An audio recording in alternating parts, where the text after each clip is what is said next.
మత్తయి సువార్త 21వ అధ్యాయము 5వ వచనం. ఇదిగో నీ రాజు సాత్వికుడై గాడిదను భారవాహక పశువు పిల్ల అయిన చిన్న గాడిదను ఎక్కి నీ యొద్దకు వచ్చుచున్నాడని సియోను కుమారుతో చెప్పుడి అన్నది.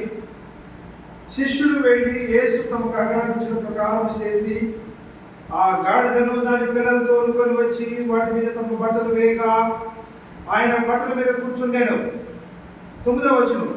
జనసమూహములో ఆయనకు ముందు వెళ్ళుచుండిన వారందరూ వెనుక వచ్చుచుండిన వారును దావీదు కుమారునికి జయము, ప్రభువు పేరున వచ్చువాడు స్తుతింపబడును గాక, సర్వోన్నతమైన స్థలములలో జయము అని కేకలు వేయుచుండిరి. జయము అనగా బైబిల్లో తర్జుమా భాషాంతరంలో ఫుట్నోట్లో మూల భాషలో హోసన్నా,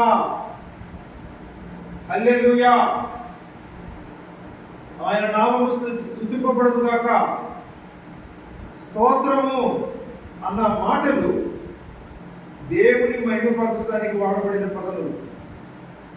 జయము, హోసన్నా, హల్లెలూయా,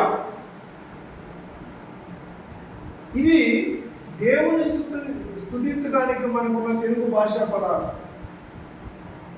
ప్రభువును స్తుతిస్తున్నాం, ఆయన కనపరుస్తున్నాం, ఆయన మహిమపరుస్తున్నాం. కనుక అన్ని వేళలా ప్రభువును మహిమపరచవచ్చు. సమయమందును అసమయమందును ఆయన వాక్యాన్ని ప్రకటించాలి, దివారాత్రులు ఆయన వాక్యము ధ్యానించాలి. ప్రభువును మనం స్తుతించవద్దులమైనాం. కానీ కొంతమంది అంటారు, ఎందుకు హల్లెలూయా అని కేకలు వేస్తున్నారు? కేకలు వేయాలి, కేకలు వేయాలి.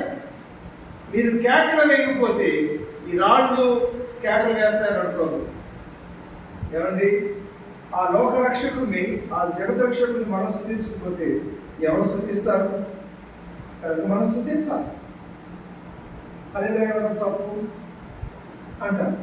దేవునికి స్తోత్రం అనడం తప్పు? నో. కాకపోతే ఆయన నామమును వ్యర్థముగా ఉంచినప్పుడు అంతే తప్ప ప్రతి సమయంలో ప్రభువును స్తుతించవచ్చు, ఆయన నామమును గణపరచవచ్చు. హిందువులకి మనకు పోలికలు అంటారు. నో, అలాగ లేదండి పిల్లలు. మన ప్రభువుని అన్ని వేళలా గణపరచవద్దులేదు. పక్షులు సృష్టి ఆయన స్తుతిస్తున్నట్టుగా రాయబడి ఉంది.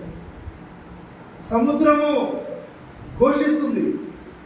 మానవుడు జీవప్రాప్తులు మనం. జీవము మనలో ఆయన ఆత్మ, ఆయన జీవం మనలో నిలిచి ఉంది కనుక మనం ఆయన స్తుతించబద్దులమై ఉన్నాం. ఎల్లవేళలా స్తుతించాలి, దివారాత్రులు ఆయన స్తుతించాలి. ఎంత స్తుతించినా ఆయన రుణం మనం తీర్చలేము. కనుకనే ఆయన ఎల్లప్పుడూ ఆయన నామమునకు స్తోత్రం కలుగుగా, హల్లెలూయా అనడంలో తప్పులేదు. కానీ సమయము అసమయము చూసుకొని ప్రతి సందర్భంలో మనం ప్రభువును స్తుతించబోతున్నాము. అందులో ఏ విధమైన దేవునికి అవమానకరమైన పరిస్థితులు లేనే లేవు. కనుక మనం అన్ని వేళలా ప్రభువును స్తుతించమని బైబిల్ సెలవిస్తుంది. ఆ విధంగా స్తుతించడానికి, ఆయన గణపరచడానికి ప్రభువు మనకి తన కృపను అనుగ్రహించి దీవించి నడిపించిన కాక. ఆమేన్.